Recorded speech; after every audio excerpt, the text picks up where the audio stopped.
تو یہ رسول اللہ صلی اللہ علیہ وسلم کی مہر تھی، جو میں آپ کو بھی اس کی پکچر بھیجی ہے گروپ کے اندر، کیونکہ آپ فرما رواؤں کو جب خط لکھتے تھے تو اس کے آخر میں لگاتے تھے، کیونکہ جو بادشاہ ہوتے تھے وہ خط اس کے بغیر کو نہیں کرتے تھے۔ پھر آپ نے خطوط لکھے، کیسرے روم کو خط لکھا، اور اس کے دربار میں وہ گفتگو ہوئی تھی جو کہ کیسر کی ابو سفیان سے ہوئی تھی۔ ان دنوں میں ابو سفیان ایک تجارتی قافلہ لے کر وہاں پر تھا، تو کیسر کو جب خط ملا نا تو اس نے پوچھا کہ کہاں سے آیا، بتایا کہ عرب سے آیا ہے۔ تو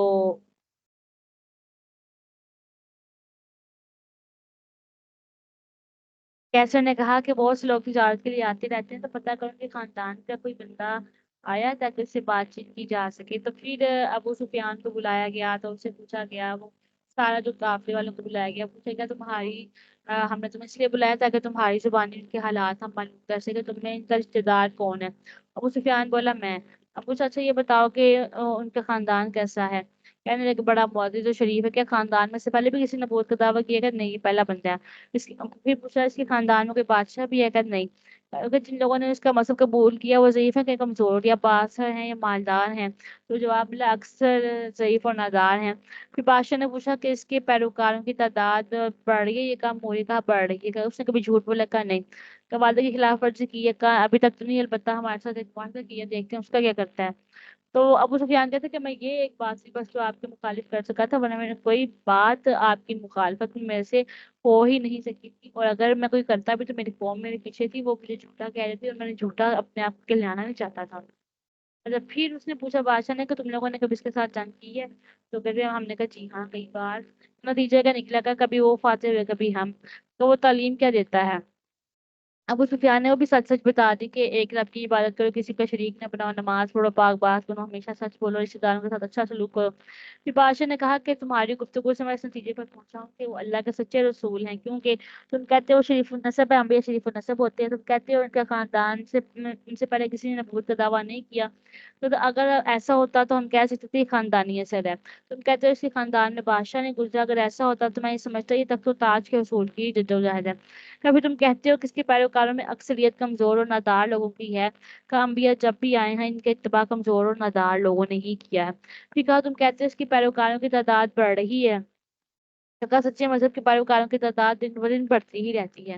پھر کہا کہ تم کہتے ہو اس نے کبھی جھوٹ نہیں بولا، تو کہا جو بندہ انسانوں سے جھوٹ نہیں بول سکتا وہ خدا پر جھوٹ کب بولے گا؟ پھر کہا تم کہتے ہو اس نے کبھی بدعہدی نہیں کی، تو کہا کہ سچا نبی وعدے کی خلاف ورزی کرتا بھی نہیں ہے، اور تم کہتے ہو وہ توحید و رسالت کی، پاک دامنی کی، سچائی کی گواہی دیتا ہے، تو یہی ترین انبیاء لے کر آئے ہیں۔ اور کہا اگر جو کچھ نے بیان کیا ہے کہ وہ درست ہے تو یقیناً وہ سچے نبی ہیں، اور ایک دن آئے گا کہ میرا ملک ان کے قبضے میں چلا جائے گا۔ اور کہا مجھے تو یہ پتا تھا کہ ایک رسول آنے والا ہے، مگر یہ معلوم نہیں تھا کہ وہ عرب میں آئے گا۔ اور پھر اس کی دربار میں رسول اللہ کا خط پڑھا گیا، اور کیسر کی جو خواہش تھی کہ ایمان لے آئے، لیکن کیسر کا رویہ دیکھ کر، اس کی بات سن کر اس کی جو دربار میں لوگ تھے وہ غصے میں آ گئے۔ تو کیسر نے کہا کہ میں تو تمہارے امتحان لینا چاہتا تھا کہ تم انصرانیت پر کتنا پختہ ہو۔ پھر کسرا کی طرف خط بھیجا گیا۔ کسرا جو تھا اس نے کیا کیا، خط کو پھاڑ کیا تھا، اس نے نامہ مبارک کو شہید کر دیا تھا۔ تو نبی پاک علیہ السلام کو اس بات پر بہت زیادہ غصہ آیا۔ تو آپ نے پھر کہا کہ میرے رب نے آج رات اس کا کام تمام، اس نے دھمکیاں بھی دی نا، تو آپ نے کہا کہ آپ ہمیں دھمکیاں دینا چھوڑیں، اور آج رات میرے رب نے اس کا خسرو پرویز کا کام تمام کر دیا۔ تو واقعی ایسا ہوا کہ خسرو پرویز کو اس کے اپنے بیٹے شرویا نے قتل کر دیا تھا، اور اس نے اپنی حکومت کو ختم کر دیا۔ اچھا پھر آپ نے شاہ حبشہ کے نام بھی خط لکھا، شاہ حبشہ نجاشی تھے۔ تو نجاشی نے اس خط کو بڑی رسپیکٹ دی، اور اسلام بھی قبول کیا، اور پھر جوابی خط لکھا، اور کہا کہ یا رسول اللہ مجھے آپ کا خط موصول ہوا ہے، اس میں آپ نے کچھ حضرت عیسیٰ کے بارے میں فرمایا ہے، وہی ان کا صحیح مقام ہے، اور وہ اس سے بالکل زیادہ نہیں ہے، اور آپ نے جس کار خیر کی مجھے تلقین کی ہے میں اس کو سمجھ گیا ہوں، اور میں گواہی دیتا ہوں آپ اللہ کے سچے رسول ہیں، میں نے آپ کو چچا زاد کے ہاتھ پر بیعت کر لی ہے، اور ان کی اطاعت اختیار کر لی ہے. ابھی میں اپنا بیٹا آپ کے پاس بھیج رہا ہوں. تو اس نے اپنا بیٹا بھیجا تھا. تو لیکن اب وہ کشتی میں آ رہے تھے سمندری سفر کر کے, تو وہ کشتی حادثے کا شکار ہوگی اور طوفان میں پھنس کے غرق ہو گئی تھی. کہا کہ اپنا بیٹا بھی بھیج رہا ہوں, اگر آپ نے حکم دیا تو پھر میں خود بھی آ جاؤں گا.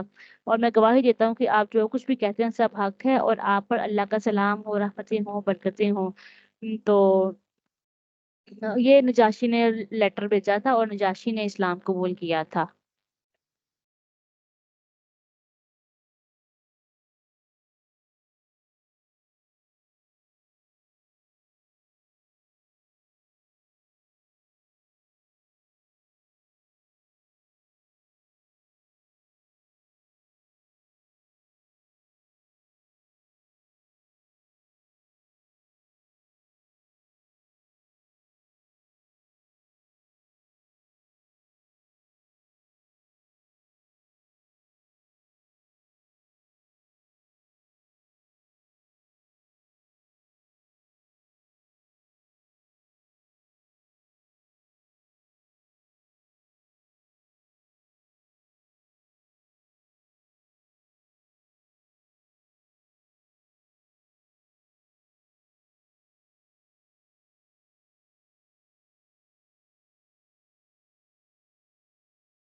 اس کے بعد آپ نے مقوقس شاہ مصر کو خط بھیجا تھا, اور اس خط کا جو عکس ہے وہ محفوظ ہے جن میں, اور اس کی میں نے پکچر آپ کو بھیجی ہے, آپ اس کو دیکھ سکتے ہیں.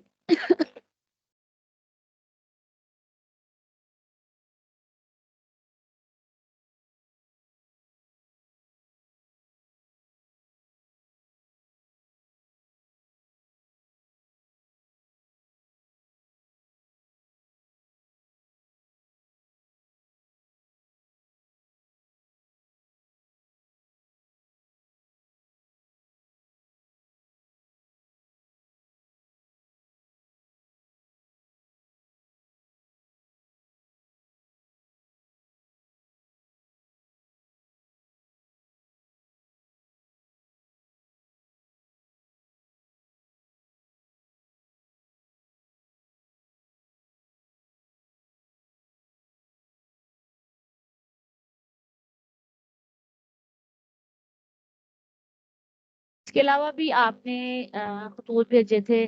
کسی نے اسلام قبول کیا, کسی نے اقرار کیا, کسی نے انکار کیا. لیکن بعد میں جب اسلام کا سیر دوام نے پورے عرب کو اپنی لپیٹ میں لے لیا, انہوں نے پہلے انکار کیا تو ان کو بھی بعد میں تسلیم کرنا پڑا تھا. اور ان لوگوں میں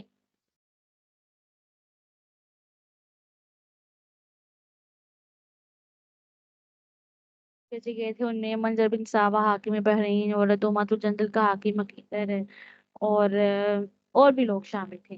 بہت سارے آپ نے خطوط لکھے تھے. پھر آگے غزوہ خیبر کے بارے میں, یہ 7 ہجری میں ہوا تھا, جس کے نتیجے میں یہودیوں کی کمر ہمیشہ کے لیے ٹوٹ گئی تھی, اور اس کے بعد یہ بدباطل لوگ مسلمانوں کے خلاف کوئی بڑا فتنہ نہ کھڑا کر سکے, ورنہ اس سے پہلے بیشتر غزوات انہی کی سازشوں اور ریشہ دوانیوں کی وجہ سے درپیش ہوئے تھے. اور آخری غزوہ جس میں انہوں نے بڑھ چڑھ کے حصہ لیا تھا, مدینہ منورہ کی اینٹ سے اینٹ پر جانے پر کمر بستہ ہوئے تھے, وہ غزوہ احزاب تھا. غزوہ بنی نذیر قریظہ کے بعد انہوں نے خیبر کو اپنا مرکز بنا لیا تھا. خیبر کی سونا اگلتی زمینوں اور سرسبز و شاداب نخلستانوں کی وجہ سے ان کی معاشی حالت بہت اچھی تھی, آمدن وافر تھی, اور اس آمدن کا اکثر حصہ اہل اسلام کو نقصان پہنچانے اور ان کو تباہ و برباد کرنے کی سازشوں میں ان کا استعمال ہوتا تھا. فتنہ و فساد کے اس مرکز کو ختم کیے بغیر امن و امان ممکن نہیں تھا, لہذا ایسا ہی کیا گیا, اور کہ ان کو آئندہ کوئی پریشانی نہ کھڑا کر سکے. تو اس لیے 6 ہجری کے آخر میں آپ خیبر کی طرف روانہ ہوئے. 1400 جان نثار آپ کے ساتھ تھے, جن میں 200 سوار تھے, باقی پیدل تھے. تو خواتین بھی شریک تھیں, تو چونکہ یہ کام انہوں نے پوچھے بغیر کیا تھا, اسے نبی پاک علیہ الصلوۃ والسلام کو پتہ چلا, تو آپ نے ناراضگی کا اظہار کیا, اور آپ نے کہا کہ آپ کس کے ساتھ آئی ہیں, کس کی اجازت سے آئی ہیں. انہوں نے کہا یا رسول اللہ, ہم چرخہ کاٹ کے مزدوری کریں گے, جہاد میں مدد کریں گے, ہمارے پاس دوائیاں بھی ہیں جس سے ہم زخمیوں کی مرہم پٹی کریں گے, اور